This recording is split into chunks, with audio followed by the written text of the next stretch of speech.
Pero eso es parte. Y mire, a propósito de este personaje del que estaremos hablando en la mesa de los periodistas, en esta exigencia que está haciendo el partido Morena, pues uno de los puntos o debates en cuestión que se generaron es por un tuit precisamente donde ataca al doctor Hugo López Gatell. Vamos a ver esta imagen con estas frases lamentables de este joven periodista, donde dice: vuelve Hugo López Gatell, el presidente lo recoge de la basura y lo contrata luego de que Morena no le dio la candidatura. Es un apestado, nadie lo quiere cerca. Pues este joven que dice, perdóneme usted, pero este nivel de barbaridades o de estupideces, pues bueno, este joven también en días recientes, pues como buen trabajador o empleado de Ricardo Salinas Pliego, recuerda usted también el caso del campo de golf, pues que ya le expropiaron a Ricardo Salinas Pliego, o no, no se lo expropiaron, perdón, sino que pues se terminó la concesión, ya no se la renovaron. Y bueno, pues este es, por ejemplo, el tipo de manejo periodístico que hace este joven periodista. Vamos a ver este video. 227 asesinatos el fin de semana, la violencia desbordada, y una de las prioridades de la Guardia Nacional es tomar por asalto un campo de golf en Huatulco. 227. Bueno, pues, pues enojados ahí y pues Ricardo Salinas Pliego pues dio la orden, no solamente él, todos sus trabajadores, todas sus conductoras y conductores pues se fueron contra la 4T, contra el presidente López Obrador, contra el doctor Hugo López Gatell, en fin, pues toda una cascada de ataques que hubo y que hay contra el doctor Hugo López Gatell y particularmente contra el gobierno del presidente Andrés Manuel López Obrador. Está sobre el Tren Maya, está sobre la refinería Dos Bocas, está sobre todo lo que usted se pueda imaginar, pues están pues los medios corporativos en plena campaña electoral, pues desatados, atacando de todas las maneras posibles. Y este joven que pues es abiertamente anti 4T, pues el partido Morena pues ha exigido pues que lo cambien, no quieren a él, y por eso es que invitamos también a Luis Miguel Carriedo, experto en el Instituto Nacional Electoral, porque sí, porque platicaremos con él en la mesa de los periodistas, que le estamos haciendo la pregunta a Luis Miguel Carriedo: ¿y qué sucede si una candidata o un candidato decide no participar en el debate electoral porque no hay condiciones de igualdad o de equidad en un debate electoral, porque uno de sus moderadores pues es abiertamente anti 4T, como veíamos en este video donde pues se van contra López Obrador por haberle quitado la concesión del campo de golf a Ricardo Salinas Pliego? Pero bueno, ya está el doctor Hugo López Gatell, me comentan, se está conectando, no veo la imagen, a ver si podemos activar la imagen del doctor Hugo López Gatell. Eh, Eso ya está ahí, ya lo vemos por ahí. Doctor Hugo López Gatell, muy buenos días, bienvenido. Muy buenos días, Ernesto. Qué gusto saludarte a ti, al equipo de Momentum y al auditorio. Gracias, doctor Hugo López Gatell. Pues bueno, más allá de pues, todo este debate que se generó también con el anuncio del presidente López Obrador, algo que déjeme decirle, pues, algunos ya sabíamos en alguna conversación que teníamos con el doctor Hugo López Gatell, pero acá lo manejaron como si fuera la gran revelación y olvídate, como si hubieran hecho toda una situación de espionaje y han descubierto que el doctor Gatell está trabajando nuevamente con el presidente López Obrador. Doctor Hugo López Gatell, pues nada más asomó tantito la nariz y se vienen encima ataques furtivos. ¿Cómo se siente después de todos estos ataques, doctor? Muy bien, la verdad es que es muy interesante cómo se da los fenómenos de la desinformación, de la manipulación a través de los medios corporativos son muy repetitivos, tienen un esquema básico y sobre él mismo van dando vueltas. Me recordaba yo que desde el inicio de mi actuar como servidor público en este gobierno, los ataques han sido muy parecidos. Periódicamente, cuando está ocurriendo algo en lo que yo tengo alguna responsabilidad o influencia y que afecta a los intereses, que finalmente muchos intereses de los grupos corporativos corruptos que han dañado a la salud, que han dañado al medio ambiente, que han expropiado la riqueza nacional, son los intereses que han sido afectados. Entonces, cuando yo he tenido participación en ello, con los etiquetados, con el control de tabaco, con la acción en contra de la industria contaminante, etcétera, lo que hacen es que me anuncian como irrelevante y dicen que soy irrelevante, que no soy un fusible, que ya me acabé, que no estoy haciendo nada. Yo digo, bueno, me dejarán descansar un poco y al poco tiempo ya resulta que soy muy relevante, como acaba de ocurrir ahora, que al tiempo que dicen que estoy en la basura, me hacen una campaña noticiosa, me ponen en todos los medios de comunicación corporativos, columnistas escriben sobre mí, etcétera, etcétera, etcétera. Entonces, cuesta trabajo entender si soy irrelevante, por qué no me dejan vivir tranquilamente mi relevancia. Algo he de producirles algún disgusto que no terminan de resolver. Claro, pues veíamos ahorita, doctor Gatell, también un video de este joven que insiste en ser moderador en el debate presidencial y que pues también no hacía ataques y críticas al gobierno de López Obrador por haberle retirado la concesión a Ricardo Salinas Pliego. Y como ese tipo de notas, pues este joven periodista o conductor, pues es claro eh, su posición anti López Obradorista o anti 4T, que uno dice, pues esa es su posición. Pero, ¿cuál es la opinión que le merece, doctor, que Morena pues haya impugnado este posicionamiento o este moderador después de los ataques que hace contra su persona? Pues parece una acción de sentido común. Es muy evidente que este muchacho, más allá de que tenga una opinión, que pudiera tenerla, atiende a un mandato derivado de sus contrataciones para los grupos de interés económico que son enemigos del proceso de transformación. El dueño o el patrón laboral de este muchacho ha sido un acérrimo crítico del proceso de transformación, tiene una deuda con la nación, con el Estado mexicano de más de 65.000 millones de pesos que se niega a pagar, utiliza el medio público, el medio de comunicación pública, que es una concesión del Estado a un particular, que a él le fue conferido en uno de los periodos más corruptos de los gobiernos mexicanos como un favor personalizado. Este mismo personaje es el que va pagando a sus testaferros, a sus voceros, para que vayan haciendo una campaña de difamación, una campaña de ataques al proceso de transformación. Difícilmente un sujeto con estas características pudiera ser un moderador equitativo, un moderador templado, sereno, de un debate que requiere en cualquier ejercicio democrático una postura neutra respecto a las personas que van a estar debatiendo. No olvidemos también que este muchacho fue copartícipe junto con su patrón de esta faramalla que hicieron durante la pandemia de COVID-19 de desafiar las medidas de control sanitario, la Jornada Nacional de Sana Distancia, y las empresas de este sujeto permanecieron abiertas y forzaron a toda su plantilla laboral. Estoy seguro que las y los trabajadores del banco, la compañía de electrodomésticos, la televisora, etcétera, que son propiedad de este señor, no olvidarán que les fue obligado ir a trabajar y que seguramente en su momento pudieron haber sufrido daños o pérdidas en su familia por contagios de COVID.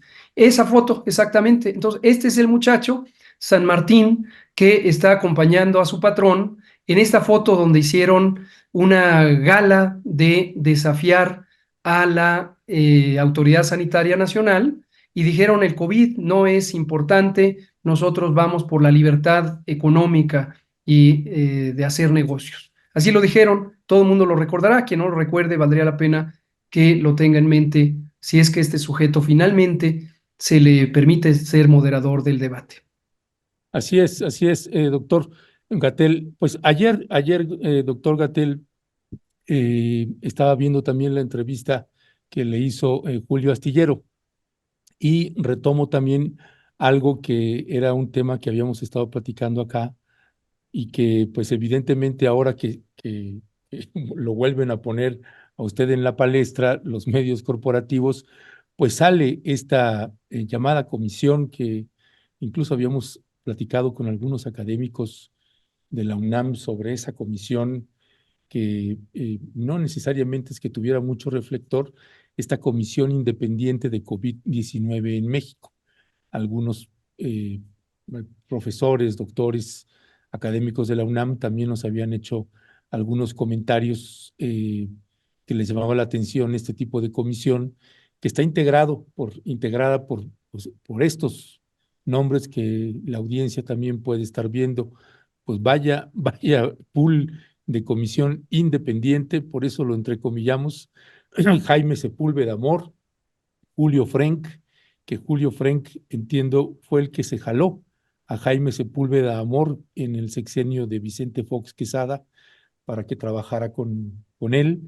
Y este Jaime Sepúlveda Amor, pues es el que está coordinando esta comisión independiente, donde también está Sergio Aguayo, donde también está José Ramón Cosío, que no se cansó de escribir artículos contra usted mientras usted estaba como subsecretario de Gobernación, Julia Carabias, Yacin Suconavio, Mariana Campos de México Evalúa, Enrique Cárdenas, articulista del Financiero, Carlos del Río, que también trabajó en los gobiernos de Carlos Salinas de Gortari y de Ernesto Zedillo, Amanda Glassman de BID, vaya, puras fichas. Ahí, doctor Hugo López Gatell, pues yo comparto con Julio Astillero, que es crónica de que ya sabemos cuál va a ser el resultado y el informe de esta comisión.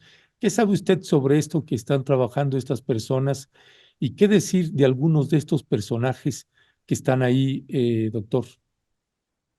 Sí, esta comisión, que posiblemente se le podría llamar académica si uno fuera generoso, porque varios de los que trabajan en ella tienen posiciones académicas y ciertamente son gente que ha contribuido importantemente a la actividad científica y académica en sus campos de conocimiento, algunos en salud, algunos en derecho, algunos en otras cosas. Pero no es una comisión formalmente académica, es un grupo de personas con trayectoria académica que se reúnen a deliberar con base en sus propias opiniones. Dudo mucho, no tengo conocimiento directo, pero dudo mucho que estén realmente haciendo una investigación nueva.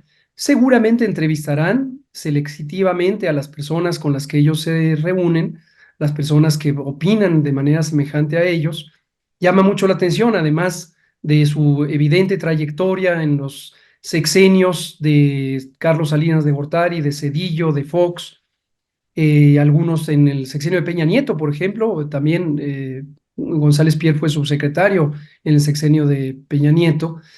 Llama la atención que no invitan a nadie más. Hay muchísimas casas académicas en el país, la Universidad Autónoma Metropolitana, la Universidad Autónoma de la Ciudad de México, la Universidad de San Luis Potosí. Existen muchas casas académicas, el propio Instituto Politécnico Nacional, que tienen académicas y académicos de altísima capacidad y prestigio que podrían contribuir a una reflexión objetiva o ideológica.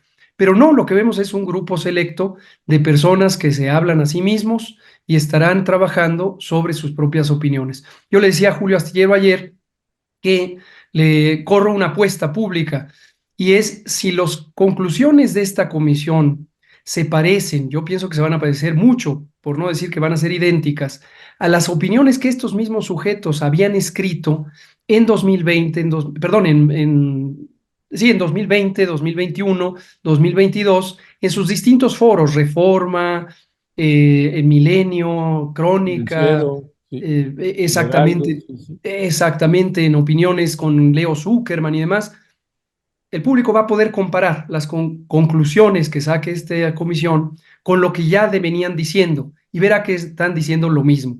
Por lo tanto, se puede concluir que no están haciendo una nueva investigación, no están haciendo un proceso de deliberación. Lo que están haciendo es acomodando sus viejas opiniones basadas en su fanatismo ideológico y sus prejuicios en contra de la sociedad, en contra de la eh, comunidad, en contra del pueblo de México y en contra de México en muchos sentidos, y poniéndolas para presentación en modo electoral.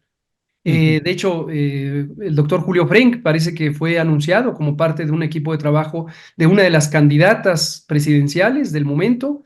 Entonces, difícilmente es una comisión que realmente mantenga objetividad o un rigor científico. Claro. Pero pues ya se verá, ellos estaban muy ávidos de que se les diera publicidad, incluso empezaron a decir que yo los había despreciado porque me habían invitado a entrevistarme y los desprecié. Nunca me invitaron, a menos que me hayan mandado señales de humo. Ellos saben perfectamente dónde localizarme, incluso tienen mi teléfono personal, algunos de ellos, el doctor Sepúlveda. Entonces me podrían llamar, me podrían haber mandado un mensaje, no lo hicieron, era más bien como una provocación, una finta, a ver si yo les daba alguna clase de audiencia en ese sentido. Pues sí, pues bueno, pues ya publicarán su informe, pasará de noche y seguiremos adelante. Doctor, déjeme, doctor, centrarme en algunos puntos que sé que también tiene que irse ya prontito, pero que tienen que ver con algunas preguntas que me tocó hacerle cuando estaba como subsecretario de Gobernación Salud. y pensando, de salud, perdón. Y, pensé que había estornudado y que me había dicho. Exacto. Este, bueno, uno de estos tiene que ver con algo que comentó, que habíamos platicado en algún momento del trabajo transeccional. Alguna vez en alguna conversación que teníamos, eh, pues se hablaba de la importancia del trabajo transeccional. Hay una posibilidad altísima, altísima de que pues pueda haber una continuidad transeccional en el caso de que Claudia Sheinbaum llegue a la presidencia de la República. En este caso y en el papel, en las funciones que está teniendo actualmente en el gobierno con el presidente Andrés Manuel López Obrador, específicamente cuáles son esas funciones y, y si hay en esas nuevas funciones, hay la posibilidad también de tener una vinculación con pues, el proyecto de Claudia Sheinbaum, de tal manera que se pueda estar construyendo un seguimiento transeccional del gobierno de López Obrador y del posible gobierno de Claudia Sheinbaum. Gracias por la pregunta. Quiero hacer solo una aclaración previa para que no me vayan a sancionar de parte del INE por violar la veda electoral. Yo no me voy a pronunciar en favor ni en contra de candidata alguna, y todo lo que voy a decir es una reflexión sobre un proceso político y de gobierno y lo que podría estar ocurriendo en el país. Pero no me pronuncio, lo declaro, no me pronuncio en favor ni en contra de candidata o candidato alguno para ningún puesto de elección popular en las elecciones que están ahorita en su proceso de propaganda. Lo que sí puedo decir es trabajo para el gobierno de Andrés Manuel López Obrador. Me representa un profundo orgullo hacerlo. Fui subsecretario de Salud Pública durante 5 años. Hoy trabajo directamente con el presidente López Obrador en esta función de asesor en materia de salud pública. ¿Cuáles son parte de las funciones o de las actividades? Tienen que ver con dar seguimiento a la iniciativa o al proyecto de transformación del Sistema Nacional de Salud en el que venimos trabajando y se conoce públicamente desde que inició el sexenio. El sentido fundamental de ese proyecto ha sido y seguirá siendo el lograr tener un sistema nacional de salud público, público, vuelvo a enfatizar, público, gratuito, de cobertura universal, que tenga una capacidad de atención integral, tanto en la materia de atención médica como en las materias de políticas públicas para la salud colectiva. ¿Cuáles son estas? las que también se conoce que he participado, el control del tabaco, el control de adicciones, la salud mental, la salud sexual y reproductiva, la salud alimentaria, la salud ambiental, etcétera, etcétera, etcétera.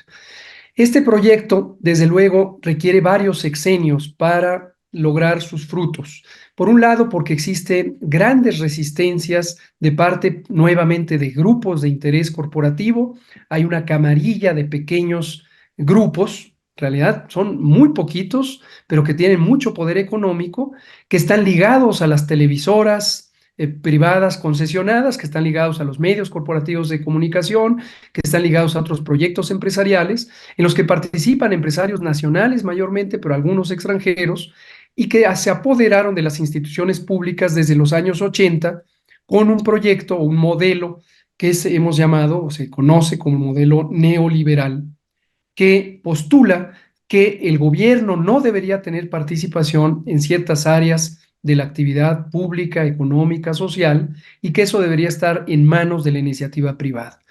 Nosotros pensamos radicalmente diferente, consideramos que hay materias que son derechos humanos fundamentales. Esto no es una opinión, esto es el texto constitucional, el párrafo cuarto del artículo cuarto constitucional de México, en donde se consagra a la salud como un derecho humano universal.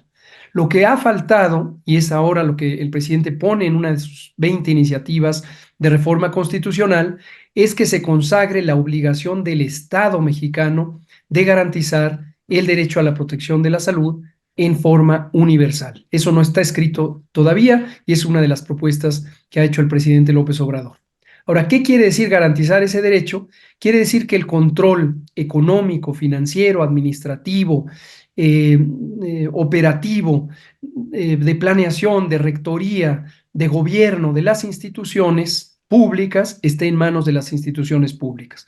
Lo que hoy tenemos en función es un modelo económico que se llama subrogación y una modalidad específica que se llaman servicios integrales, en donde a compañías privadas, característicamente en el caso mexicano, igual que ha pasado en otros países, que eran amigos de los políticos de la época, de los años 80, 90 y la primera década del siglo XXI, se les asignaron concesiones o contratos para operar los servicios públicos. Empezaron primero con los servicios accesorios, lavandería, ropería, jardinería, vigilancia, etcétera, pero después se siguieron con los servicios sustantivos. Y hoy día, quizá le va a sorprender al público conocer esto, los servicios como hemodinámica, hemodiálisis, cirugía de mínima invasión, anestesia, trasplantes y varios otros, los operan compañías privadas en las instalaciones de las instituciones públicas de salud. No las controla, gobierna, diseña y organiza, y mucho menos operan personas, servidoras públicas que están en la nómina de las instituciones públicas. Estamos hablando de figuras profesionales muy sofisticadas, por ejemplo, nuestras grandes médicas y médicos, enfermeras y enfermeros y el personal auxiliar de los servicios técnicos de la atención médica, con altos grados de educación formal, de especialidad, hoy tienen las manos amarradas porque están controlados por este tipo de empresas privadas. Y esto es un proceso que requiere un cambio estratégico que estamos dando, y aquí es donde conecto con la pregunta. Requerimos más tiempo porque eso no se corrige o no se cambia de la noche a la mañana. Requiere cambios legales en la propia Ley General de Salud.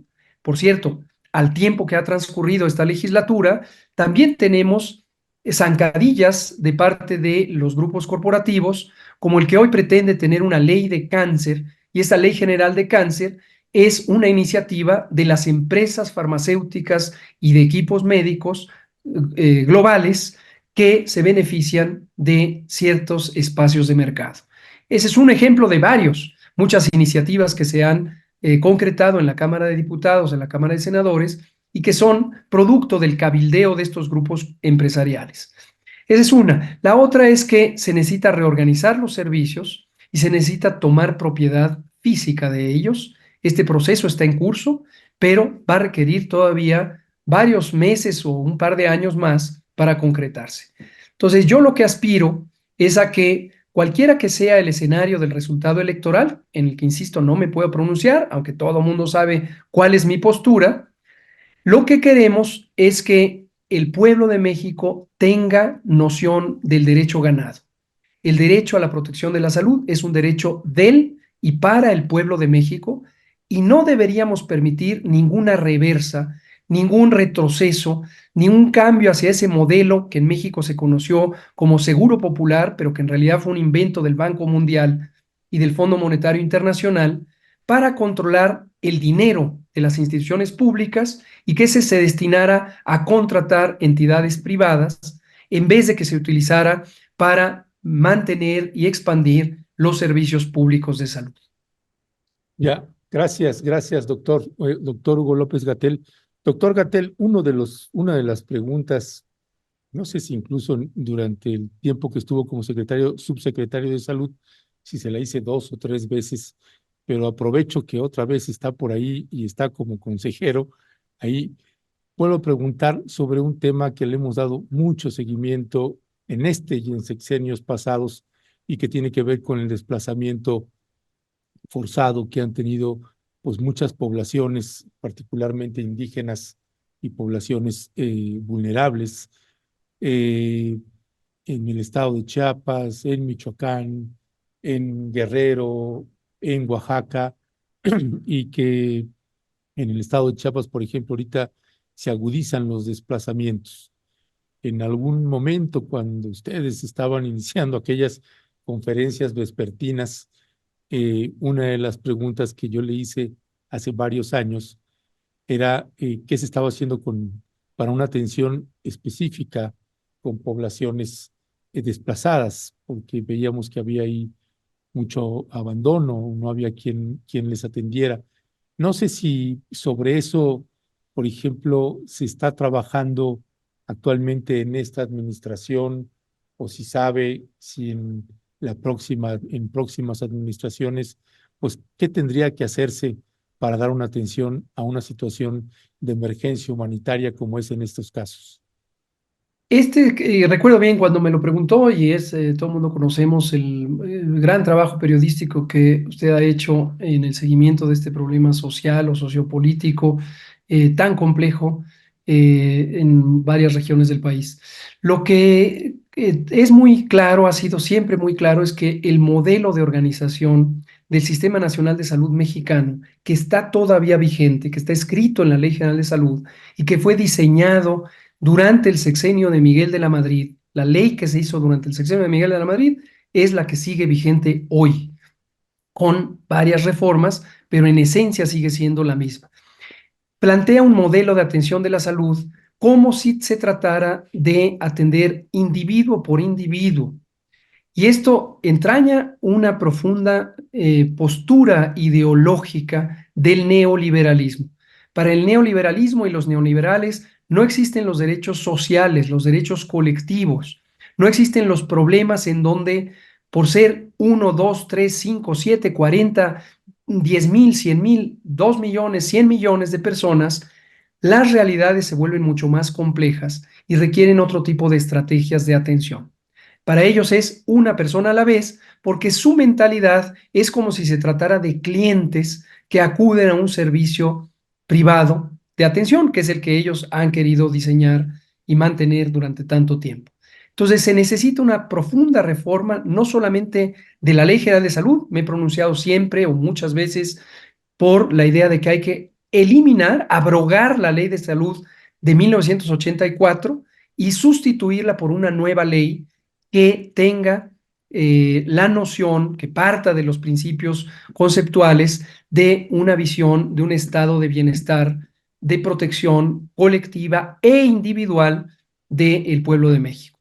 Digo todo esto como antecedente para revelar que efectivamente es muy frustrante la incapacidad, la limitación que tiene el Sistema Nacional de Salud mexicano, dado su diseño, dado su historia y dada su realidad, donde todavía sigue siendo operado por las entidades federativas. Eso es producto de un proceso de descentralización que se dio durante el sexenio de Ernesto Zedillo, y entonces hace muy difícil que los servicios de atención puedan salir de las unidades médicas, de los hospitales, de los centros de salud. Hay pequeños esfuerzos de servicios comunitarios que tienen poco presupuesto, que no tienen un diseño de organización apropiado. Y lo que puedo comentar es que en este gobierno trabajamos, este fue un proyecto que planteé desde el inicio del sexenio, trabajamos por crear el Servicio Nacional de Salud Pública. ¿Qué es esto? Es un grupo humano, una corporación humana que tendría decenas de miles de trabajadoras y trabajadores especializados en la salud colectiva, cuyo sitio de trabajo no son las unidades de atención médica. Sus sitios de trabajo son la comunidad, las plazas públicas, los mercados, los sitios de trabajo, las zonas rurales, la montaña, etcétera, y que tendrían una serie de entrenamientos que les permitiera tener sensibilidad social y una noción de cómo ayudar a resolver los problemas complejos que no se limitan a la atención médica. La salud colectiva, la salud pública es mucho más que solo medicina multiplicada por miles de personas. Ese proyecto se convirtió en realidad, está en proceso, pero también es uno de los elementos que requiere continuidad para que no se pierda esa capacidad apenas instalada, pero que todavía necesita expandirse para la atención precisamente de este tipo de problemas complejos. Ya, doctor Hugo López Gatell, siempre un placer conversar con usted. Le mandamos un fuerte abrazo. Qué bueno que está ahí de regreso. Qué Muchas bueno que gracias. se quede hasta terminar el sexenio y ojalá le siga para el siguiente. Un fuerte abrazo y ahí seguimos Muchas al habla. gracias. Gracias, Ernesto. Hasta Saludos a todo el pronto. equipo Momentum y al auditorio también. Hasta pronto. Chao, chao.